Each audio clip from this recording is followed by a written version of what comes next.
Alors, bonjour à tous et bienvenue à notre webinaire de notre série Les Midis GEMAP. Je me présente, Frédérique Vézina. Je suis la coordonnatrice des communications et marketing chez K2 Géospatial.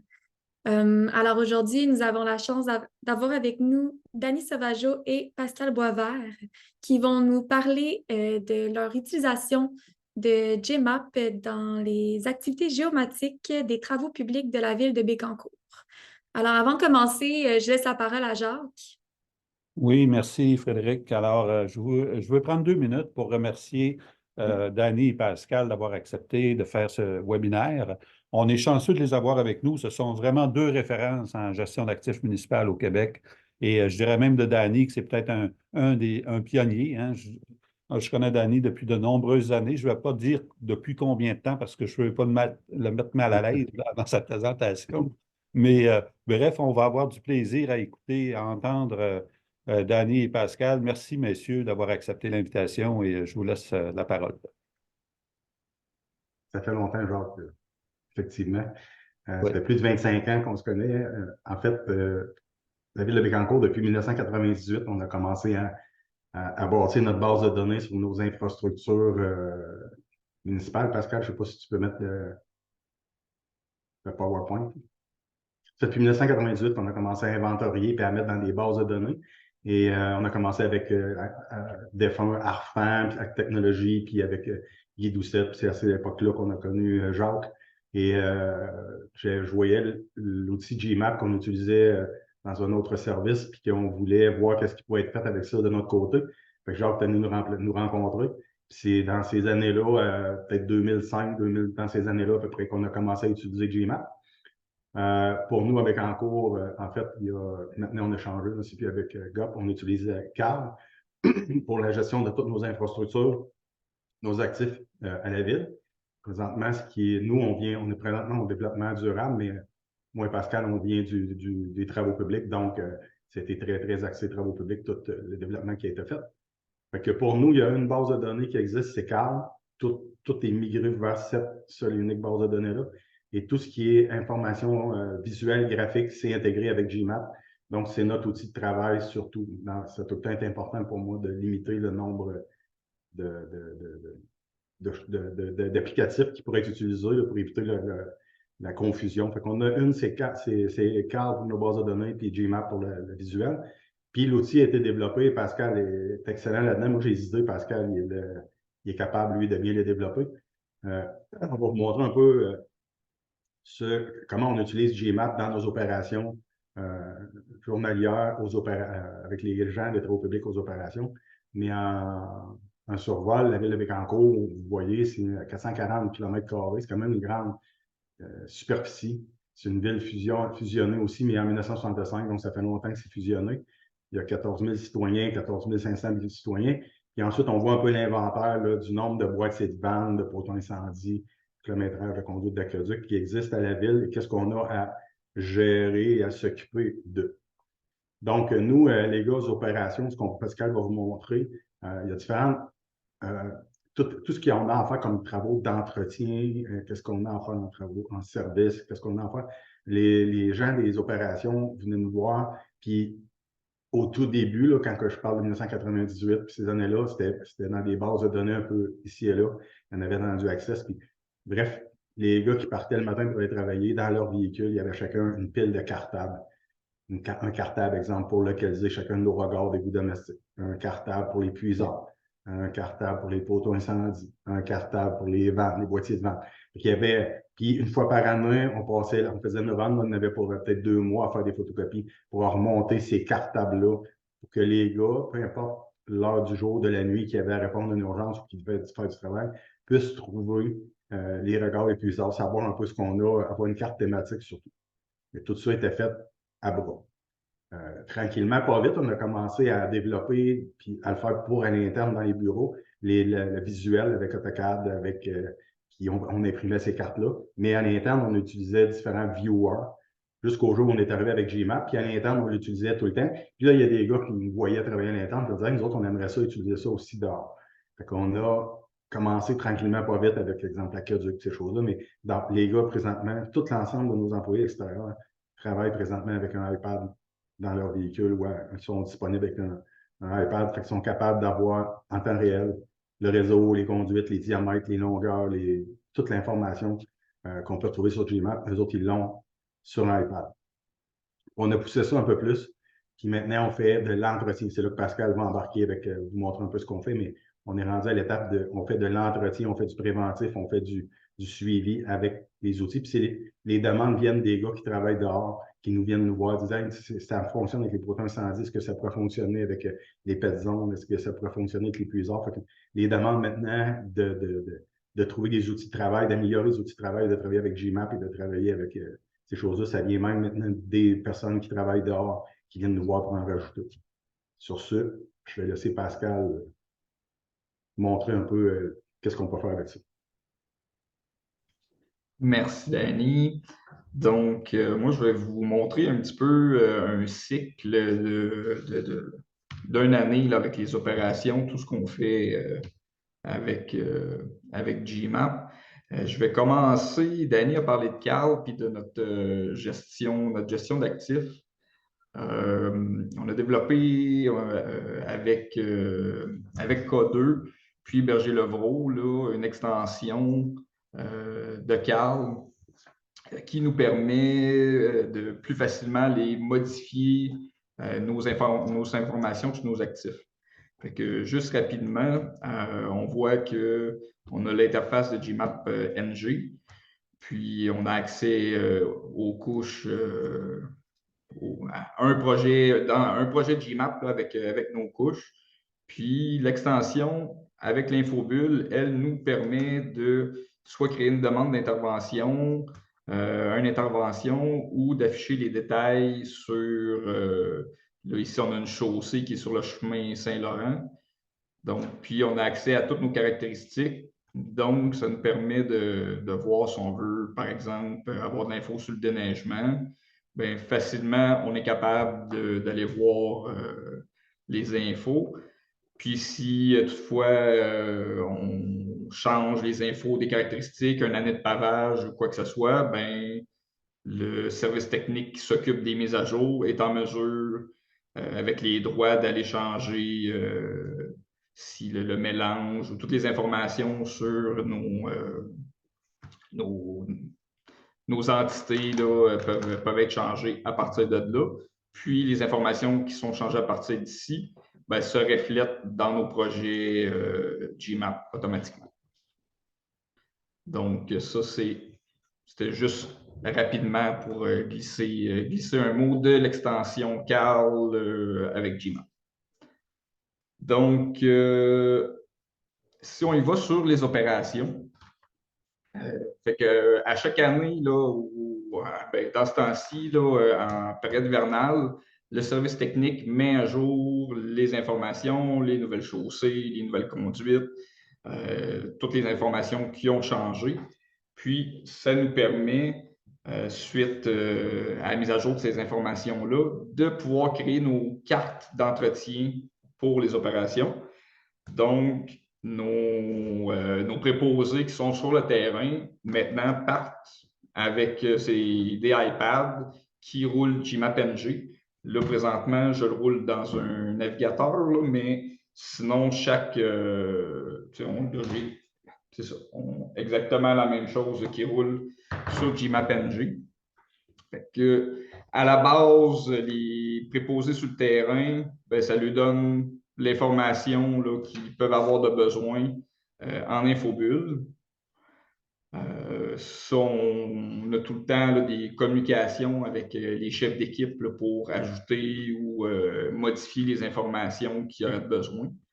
Fait qu'on a des cartes de base où ce qu'on va lui donner de l'info sur les numéros civiques, les noms des propriétaires, des choses qu'on a développées avec le temps, là, des besoins que les préposés terrain pouvaient avoir de besoin.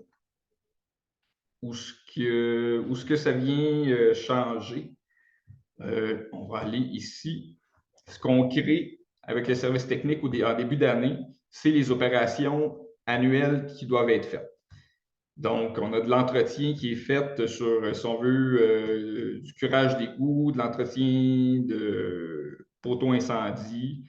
On a des choses un petit peu plus simples, si on veut, là, comme l'installation, la désinstallation des pet zones. Je vais vous montrer ici. Fait qu'on a l'ensemble, on a 45 pet zones installées à chaque année. Donc, que ce soit un nouvel employé ou un employé qui est là depuis longtemps, ben, est en mesure, à l'aide du GPS, de se déplacer puis d'aller trouver l'information sur les pet zones installées.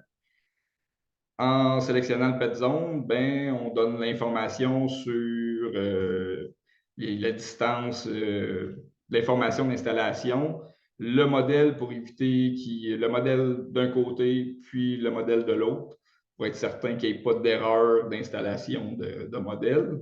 Une fois que l'installation est faite, ben, le préposé va sur l'iPad, mentionne que c'est installé avec la date, puis en faisant la mise à jour, ben là, il y a une thématique qui fait que le pet zone change de couleur.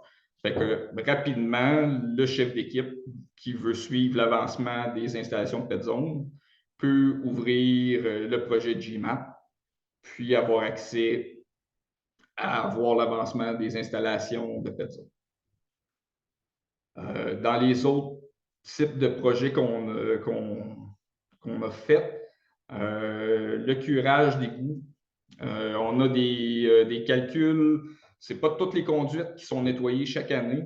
On a des calculs qui se font pour, dépendamment de la saleté du dernier nettoyage. Puis on a des conduites qui sont prioritaires aussi. Je vais fermer ici. Fait que si je mets le présentement par une thématique, il y a seulement par une requête. En fait, je peux aller vous montrer un exemple dans le GMAP Admin.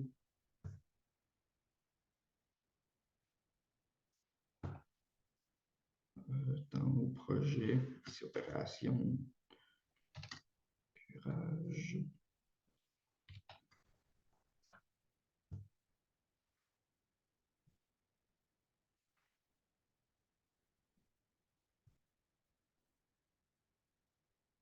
Donc, par un filtre, on vient questionner pour sortir exactement les éléments qu'on a besoin. Donc, en début d'année, la première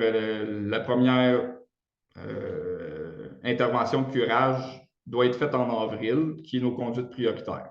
Donc là, si j'enlève les regards, je vais enlever aussi les chaussées.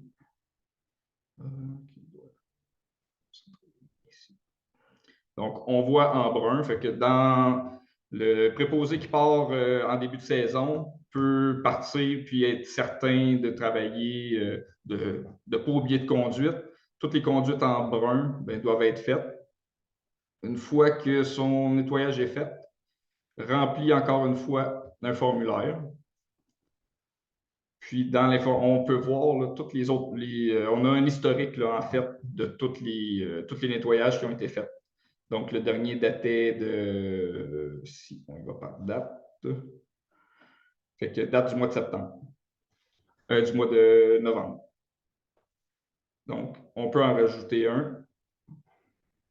Fait que l'opérateur va rentrer son nom, son coopérateur, la date qui a été faite. Là, je vais avancer une date un petit peu plus loin, comme ça doit être fait en avril. Le filtre est fait pour le mois d'avril.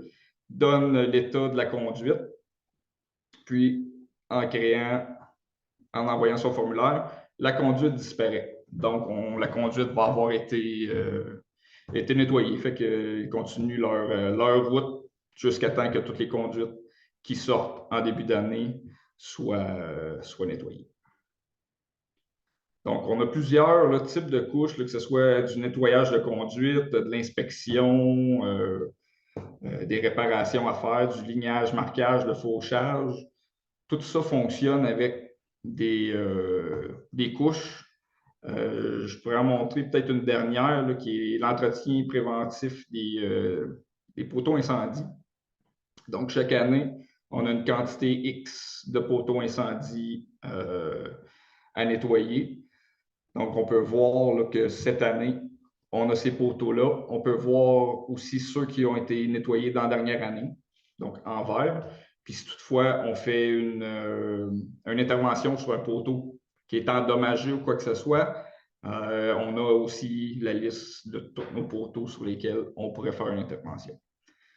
Donc, le préposé passe sa journée, puis ça peut être une équipe, 2 équipes, 3 équipes qui s'en vont dans des secteurs différents. Le suivi se fait automatiquement avec les poteaux qui disparaissent. Donc, il n'y a pas 2, 3 copies de papier ou de cartable qui sont imprimées, à savoir cette bonne fontaine-là a-tu été faite, celle-là n'a pas été faite. Automatiquement, on a l'info. Donc, si par exemple, c'est assez rapide, on vient faire l'entretien sur ici, on crée un entretien. Par défaut, on a mis les réponses qui sont les plus fréquentes. Donc, on rentre les infos, si on a mis des champs qui sont obligatoires dans le formulaire. Puis, on a rajouté ici un entretien qui a été soit complété ou une information, une remarque qui aurait été urgente. En cochant une remarque urgente, par exemple, le poteau incendie a été non fonctionnel, le chef d'équipe va recevoir automatiquement un courriel qui va mentionner que ce poteau incendie-là, qui va à telle adresse, est non fonctionnel. Donc, si je crée mon intervention, je ferme, bon, ben, le poteau incendie est disparu, on passe au prochain. Je vais vous parler un petit peu des courriels qui suivent tout ça. Je peux vous montrer quelques rapports. Bon, j'ai un rapport pour les poteaux incendies.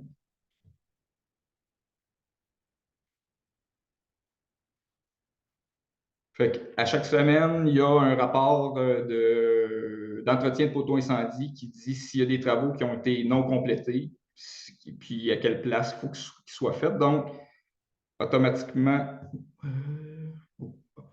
on va chercher les dates, les poteaux, puis avec la base de données, on va chercher la localisation. Donc, le rapport, lui, une fois par semaine, le chef d'équipe sait qu'il y a des poteaux incendiés à aller peinturer ou des vannes à réparer. S'il y a des remarques, bon, ben, on voit ici là, que le poteau, là, il n'y avait pas de panneau indicateur. Fait que ça, c'est un genre de rapport qu'on envoie. On a les rapports urgents, là, comme lequel je parlais tantôt. Ici, ça va envoyer un courriel automatique. Bonjour, au cours de l'entretien des puisards, nous avons pu remarquer qu'au 8405 des Ormeaux, il n'y avait pas de cadre pour la grille. Elle peut tomber dans le puisard sur le P02176 près de la rue des Ormeaux. Avec GMAP, on peut aller relocaliser le P02176 si on ne sait pas exactement c'est lequel. Donc, ça, après ça, qu'est-ce qu'on a comme rapport aussi? Les rapports, c'est demandé par les chefs d'équipe d'être personnalisés ou avec l'information qu'ils ont besoin. C'est sûr que dans les bases de données, on cumule l'information que souvent on va utiliser. On va sortir un listing en fin d'année avec les quantités et tout ça, mais ce qu'ils ont besoin d'avoir à chaque semaine, c'est envoyé automatiquement à chaque semaine ou chaque jour. Comme ici, les travaux complétés, le nombre de puisards, fait que quand on nettoie nos puisards, ben ici, on a dans la journée du 29 septembre, on a 83 puisards qui ont été nettoyés. Ça veut dire que 83 puisards qui ont été sélectionnés dans GMAP, qui ont été évalués. Donc, on voit qu'il y a eu 12 puisards qui étaient très sales, qu'on peut peut-être se poser une question sur ce secteur-là suite à l'information qu'on reçoit. Donc, ça, c'est pour la partie rapport. Danny, je ne sais pas si tu as des choses là, que je suis peut-être passé vite un peu. Sinon, j'ai quelques autres couches là, que j'aimerais vous montrer qu'on utilise. Les projets sont utilisés, on a une équipe de garde Le projet GMAP devient l'outil principal du gars de garde qu'on appelle. Donc, peut avoir de l'information à partir de la carte, même s'il est encore chez eux, par exemple. On pourrait avoir une problématique. On a préparé des photos 360. Puis, pour être à partir de chez lui, pouvoir aider peut-être quelqu'un qui se trouverait dans une station, puis qui aurait besoin d'une information ou peut-être un breaker de sauter. Ou si même le gars de garde peut parler avec quelqu'un d'autre pour avoir de l'information dans un bâtiment. En fait, ce que Pascal, c'est que souvent, les employés de garde, c'est pas des employés qui vont aller dans ces stations-là de façon régulière. Fait qu'un samedi soir, il y a un problème quelconque, il peut rejoindre quelqu'un qui, lui, il va régulièrement puis il peut l'aider. Puis visuellement, il se dit, mais tu vois-tu, il y a un panneau avec un exemple, la photo que Pascal avait, il y avait un sticker rose dessus, ben prends le panneau à côté, puis c'est un peu pour se référer puis être capable de voir. Puis souvent aussi, en conception ou en préparation de projet, on va accéder à ces photos-là pour se donner une idée. Bon, mettons, y a-tu un impelleur, y a-tu une prise pour l'aqueduc, comment c'est fait la pompe, est-tu plus à gauche, à droite, on s'en souvient plus trop. On a accès à ces photos-là facilement. Puis tantôt, Pascal a passé un peu vite, là, mais on a, au fil des années, ça fait plusieurs années que nous, avec Encours, on a notre propre cureur d'égout. Donc, on en est venu au fil des années à établir pour les conduites d'égout domestiques qu'on ne nettoyait pas toutes nos conduites, mais selon s'il était sale, très sale l'année d'avant. C'est une règle de décision que, je répète, était faite de longue haleine. Ça fait plusieurs années qu'on fonctionne avec ça. Fait que tous ces critères-là sont analysés dans la base de données, puis se reflètent. Là. Quand on voit 4.1.1 ou 4.1.3, ça réfère, on a une procédure de nettoyage. Puis on a une procédure de nettoyage, puis cette procédure-là a des articles. Puis l'article, mettons, 4.1.3, c'est parce que c'était sale l'année d'avant, très sale l'année d'après, peu importe. Là. Mais ça réfère à cet article-là. Puis la personne qui arrive, qui n'est pas trop sûre pourquoi il travaille faire celle-là, bien, s'il réfère à sa procédure, ça lui donne la raison pour laquelle il va faire ce tronçon-là cette année ou l'autre. Avant, c'était fait, là, on avait la base de données, c'était fait, puis on le mettait au crayon. Là. Les premières années, on avait cette règle de décision-là qui venait de Axis. Puis les numéros de tronçon sortaient, fait qu'on les rajoutait à mi-temps. Puis il reste tout le temps aussi une logique, là, si on zoomait, on pourrait peut-être s'apercevoir qu'il y a un conduit qui est à faire, il y a un conduit qui est à faire, puis entre les deux, il y a un petit bout qui n'est pas à faire, mais la personne est libre de se dire, ben, regarde ce conduit-là, bien que je n'ai pas à le faire. Je suis là, puis j'ai fait juste un petit peu en amont ou juste un petit peu en aval, mais je vais le faire pendant que je suis là. C'est pas interdit d'en rajouter. Là. C'est un peu ça. Là. Puis Pascal aussi, ce qu'on pourrait peut-être montrer, c'est quand on a des travaux où il y a des travaux qui se rajoutent, là, comment on peut faire pour facilement une secrétaire ou n'importe qui là, dans un bureau peut rajouter. On voyait tantôt quand on dézoome qu'il y a des ponts fermés et qu'il y a des travaux. Là. En fait, c'est tout le temps essayer de régler des problèmes de communication. On avait en fait, c'est d'avoir le partage de communication le plus facile possible. Souvent, on avait des équipes qui travaillaient sur certaines choses, puis l'information n'était pas donnée pour l'équipe de garde de fin de semaine, par exemple. Fait qu'on a développé juste la création d'une entité qui fait que si moi je travaille sur un poste de pompage ou qu'on a une problématique, ben facilement, n'importe qui est en mesure de créer, c'est ça, de créer une problématique. Fait qu'on a mis un niveau de criticité avec une date qu'on peut dire, la station de pompage est arrêtée. Excusez. Une fois que c'est fait, tout le monde qui va utiliser l'iPad ou sur la route va avoir l'icône qui va apparaître. Fait que si le gars de garde a une fuite où il n'y a plus d'eau au courant de la fin de semaine, ben, s'il y a l'information, ben, ça peut élever un son de cloche comme quoi Comme quoi, il peut s'être passé quelque chose avec la station de pompage. La même chose, on a un chantier en cours. Bon, ben, on a des services municipaux qui sont en cours, la date de début, date de fin. Donc, si on reçoit un appel qui nous dit que dans ce coin-là, on a une problématique, c'est peut-être de penser d'appeler l'entrepreneur plutôt que d'envoyer une équipe si c'est sur le chantier. Puis, ces informations-là sont disponibles aussi à nos citoyens sur une carte interactive. Fait que c'est la passation d'informations sur la carte interactive, c'est sûr qu'on a de l'information qui est moins détaillée que sur nos projets qui sont disponibles à nos préposés. Si on va là, dans le technique, on a l'information qui peut, les ponceaux, les poteaux.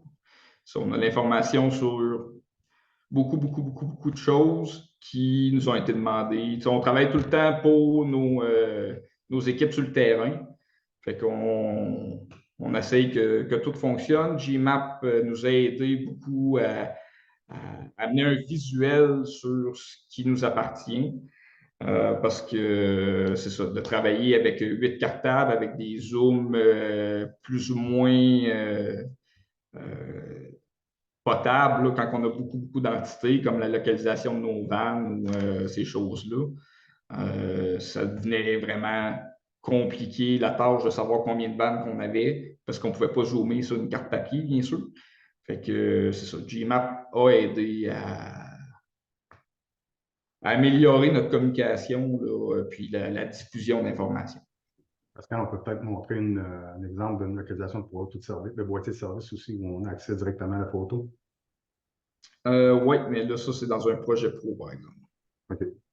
Parce que c'est ça, on a quand même plusieurs. On est avec le temps, on a développé, on était à 20 projets présentement. On a des projets pro, on a eu des projets web qui sont maintenant passés en projet NG. C'est sûr que les projets pro sont souvent un petit peu plus lourds, mais vont nous permettre d'ouvrir certaines choses ont été développées en pro qui n'ont pas été encore développées en NG.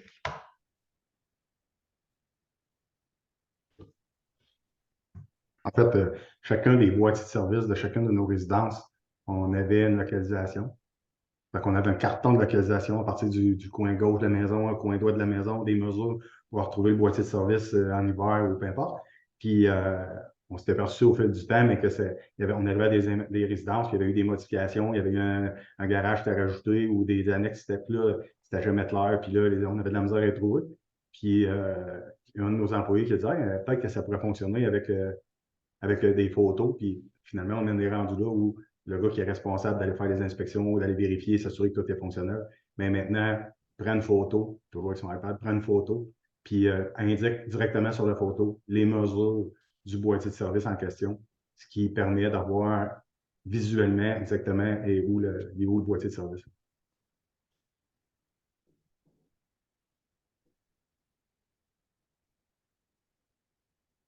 En période hivernale, surtout là, quand il faut fermer des boîtiers de service, c'est le genre de choses là, qui rapidement, on est capable au lieu d'aller fouiller dans un paquet de papier ou de photos, GMAP nous permet d'aller voir rapidement les localisations de boîtiers de service. Donc, c'est des petits outils là, qu'on a développés au fil du temps, puis il y en a d'autres aussi. Mais c'est ce qu'on a, on vous présente ce midi. Si vous avez des questions, là, on peut vous répondre. Merci beaucoup. C'est super intéressant. Oui, vous pouvez poser des questions juste en bas dans le Q&R. Je vais attendre une petite minute. Oui.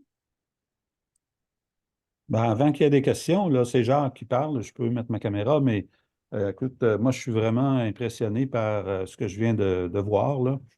On en parle souvent, puis on se rencontre souvent en meeting, mais bravo, c'est vraiment intéressant. Ça a dû changer pas mal la vie d'École Bleue, ça. Vous devez avoir des commentaires très très positif, j'imagine, autant d'eux autres que de les contremaîtres et de la direction, parce que j'imagine que les délais de traitement se sont réduits de beaucoup. Ouais, c'est sûr que ça nous aide beaucoup. Puis l'autre affaire, tu sais, on parlait de Carl tantôt, mais les gars, quand ils vont travailler le matin, ils vont travailler sur une demande de travail, mais chaque demande de travail est rattachée à une entité. Donc, automatiquement, on a aussi les historiques d'entretien de chacune de ces entités-là. Donc, on arrive à la fin avec un plan d'intervention. C'est quoi mes fuites? Sont où mes fuites? Mais on a exactement, à partir de la demande de travail, pour chacun des tronçons d'aqueduc, les fuites que j'ai eues. Tu sais, fait que c'est très, très, très facile de garder un historique, d'avoir de l'information de gestion par la suite. Puis comme tu disais, genre, c'est que les premiers, mettons, les premières personnes, on avait dit, exemple, c'était les poteaux incendies. À toutes les poteaux incendies, c'était aux 5 ans qu'on fait le tour, puis on les entretient. Qu'on faisait la carte, là, mais on y avait mis ça sur un projet comme ça. Puis il a dit, ah, ben ouais, c'est cool, mais mettons, là, moi, mais je fais du marquage au sol, je fais mes lignes d'arrêt. C'est un peu comme une bonne fontaine, ça, mettons, là. Fait que, ah, ben ouais, on pourrait peut-être te rajouter ça, puis ah, on pourrait te rajouter ça. Puis, fait que c'est vrai pour le marquage, les lignes d'arrêt. On a montré les pet zones, les traverses piétonnières. Pense à toi que c'est des interventions ponctuelles puis qu'on veut faire une fois par année, mettons. Fait que peu importe que ce soit moi qui aujourd'hui est dédié à ce travail-là, j'ai fait ça, ça, ça, ça. Puis là, demain, il est où mon cartable? C'est où je l'ai noté? Ah, lui, je l'ai oublié. Puis là, il y a quelqu'un d'autre qui passe par en arrière pour retourner sur l'ouvrage. Là, on a ça sur une carte comme ça. On clique dessus, il est fait, il disparaît. Ça va l'année prochaine. Ouais. En tout cas, bravo. Super intéressant, merci. Merci beaucoup. Il y a 3 questions. Alors, je vais commencer avec la première. Bonjour, messieurs. Vos rapports email sont-ils envoyés par Cal ou Gmap? Bonjour Sandrine. Là-dessus, on a un petit peu d'aide de FME qui va vérifier les bases de données puis envoyer avec un trigger le courriel. En fait, on n'a pas mentionné, mais on travaille avec Gmap, on travaille avec Carl. Il y a aussi une application qui s'appelle FME qui vient aussi beaucoup nous aider là, parce qu'on peut récupérer un paquet d'informations gauche, droite, puis mettre ça en lien pour le faire apparaître là. Mais FME va faire beaucoup de liens puis va faire beaucoup d'automatisation. En fait, il y a comme 3 outils. Là. Bien, merci beaucoup. Sinon, la prochaine, bonjour. J'aimerais savoir comment faites-vous la gestion des accès, qui peut lire les données, qui peut les modifier, etc. Ça se fait avec les comptes utilisateurs, là, dépendamment du type d'utilisateur. Là, dans les formulaires peuvent être, il y a des permissions qui peuvent être données. Il y a de la lecture qui se fait, puis c'est pas mal. C'est tout par les utilisateurs Gmap.